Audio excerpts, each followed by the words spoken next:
Hello everyone. Welcome to my talk as originally shared on House of Beautiful in Web3. Today I'm going to be talking about goals, rules, and feedback loops, what games and community have in common to shape the metaverse. Hi, I'm Lily Snyder and I'm the head of metaverse research at Journey.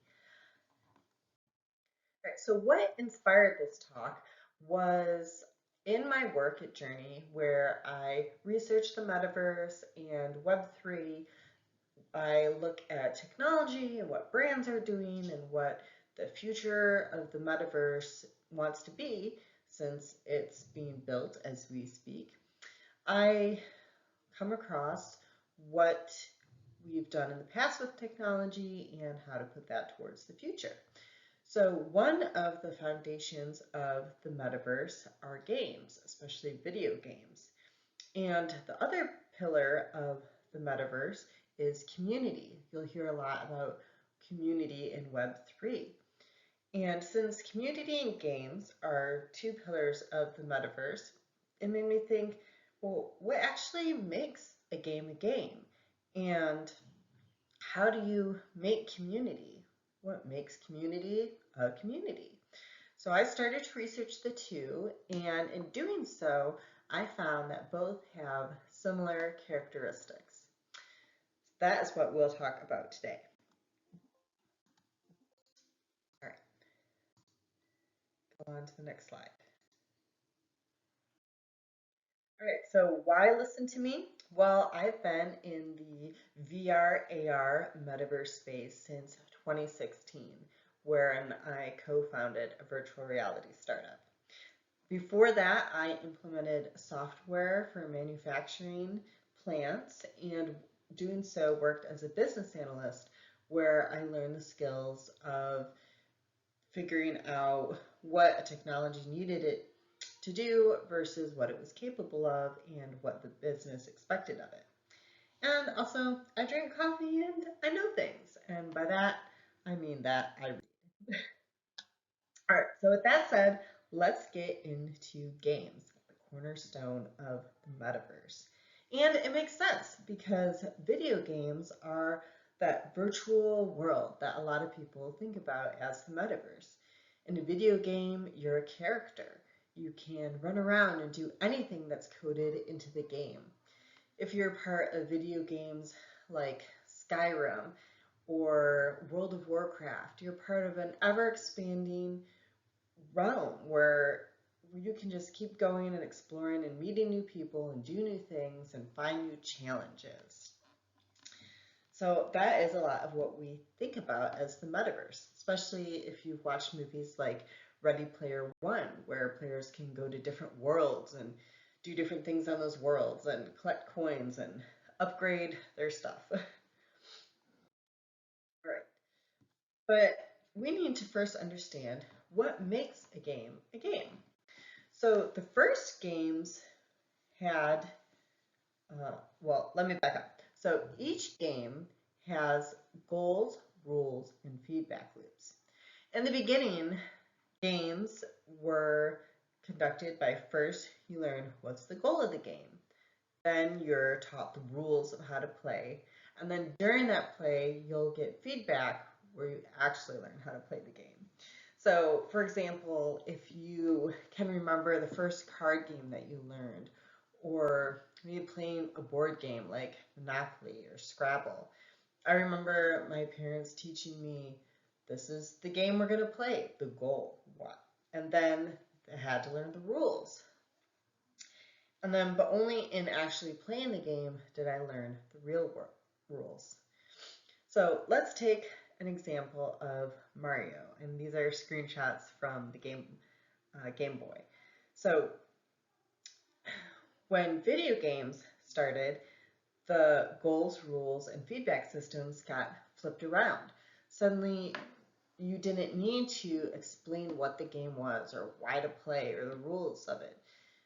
Developers realized that you could just start with feedback, and through that feedback, players would learn the goals of what they're trying to achieve and the rules of how to play. So in Mario, it's a game, you can go forward, you can jump, or you can duck.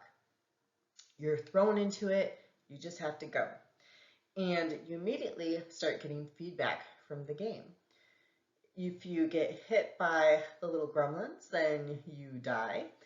And you learn that if you jump on a mushroom, you get points. At the end of the level, if you make it, you come to the castle and you figure out by jumping around that if you get on the flagpole, you go to the top and beat the level. So by that way, you've discovered, okay, the goal of each level is to get to the castle. And then in playing, you figure out the rules. When to jump, when to duck, which items you can touch and which items you should avoid. Who is a bad guy and who is a good guy. One of my first experiences of this is in Halo, the original for the Xbox. And I remember sitting down to play with my brother, and you're just spawned into a grassy field. You have a weapon, and you don't know where you are or why you're there. So we just started running around the field. And then the aliens started shooting at us, and we realized we're fighting the aliens, and then from there the level takes shape. So games are based on feedback systems, goals, and rules, but there's more to it than that. There's that instant gratification of knowing our purpose when we figure out the feedback and realize the goal. And so those tie into what comes next, community. But first, I wanted to show you an example of what a metaverse without games would look like. And this is a video I recorded of myself in the JP Morgan Onyx Lounge. Oop. Am I able to mute it? All right, you're going to hear me talk for a minute.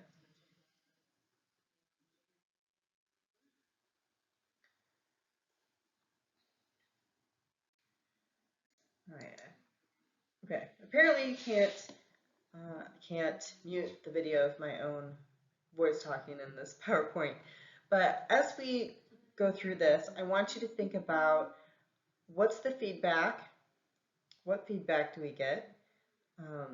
Do we know through that feedback, are we able to understand the goal of this space? And are there any, is it a game? Are there any rules to play? So here we're getting some feedback. If we click on a video, it takes us out of Decentraland. That's not what we want, although that's what that experience is telling us that we want. But we want to stay inside Decentraland.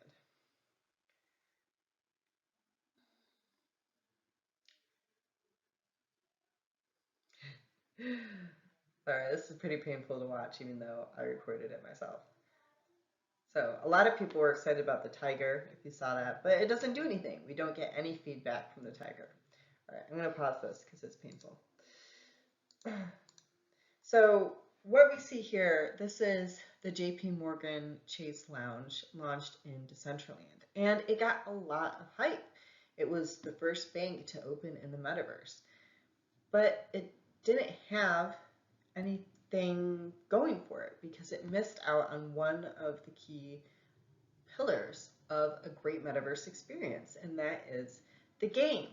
We didn't get any real feedback from playing. There wasn't anything inside the lounge that we could interact with and get feedback from and figure out why we should go to this place at all. So this is an example of what not to do. Since then, JP Morgan has updated the lounge. It's a little bit better, but I still think they have some work to go. And maybe after listening to this talk, you can come up with some suggestions of your own for the Onyx Lounge. All right, that takes us into community. And I forget who said this on LinkedIn, but they said that the metaverse and Web3 is a people movement. And I really like that because when we talk about the metaverse, you'll see a lot of hype, like from JP Morgan, who open to space and Decentraland. And we are still figuring out a lot of the technological capabilities of how to actually build this out and what that code and structure looks like.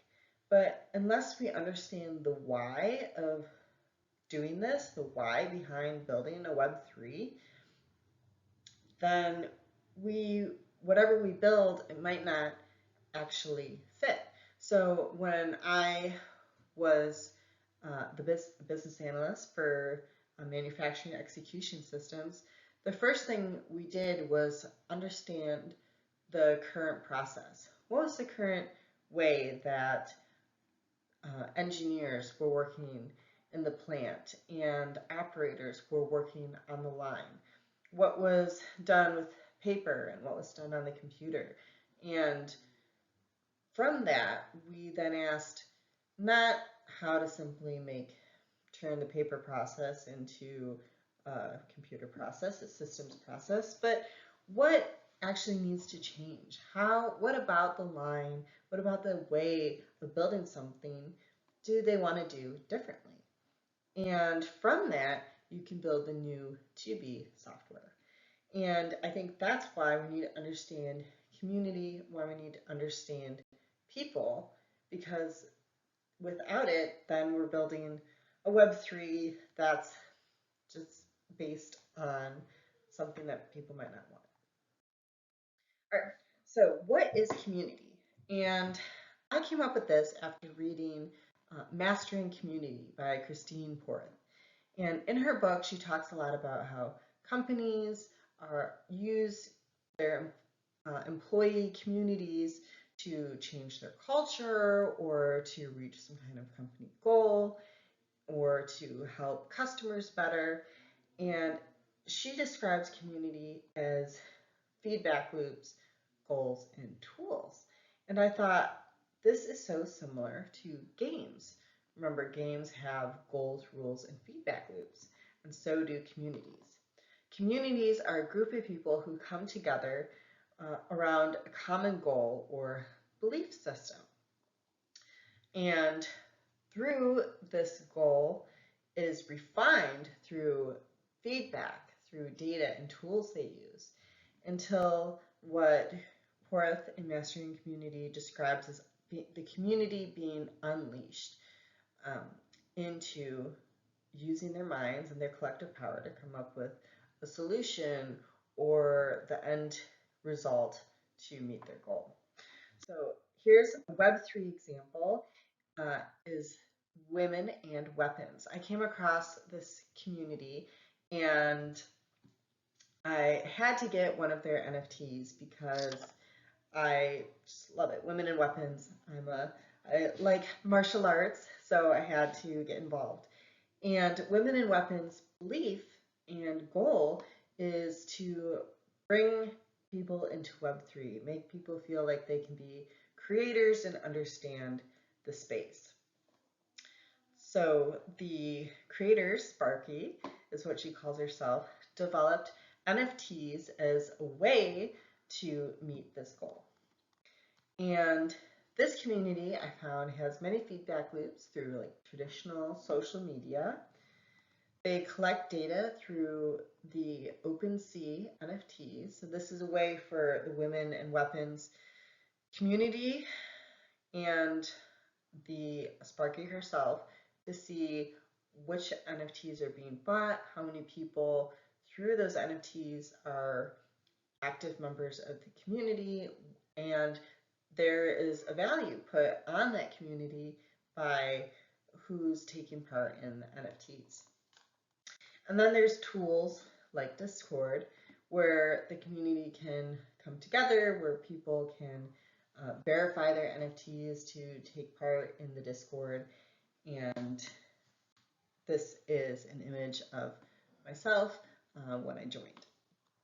All right, so through these feedback loops, data, and tools, the goal of Women and Weapons gets refined. First, it's an NFT art project. Then it's turned into enabling people in Web3, enabling creators, empowering yourself, especially women in Web3.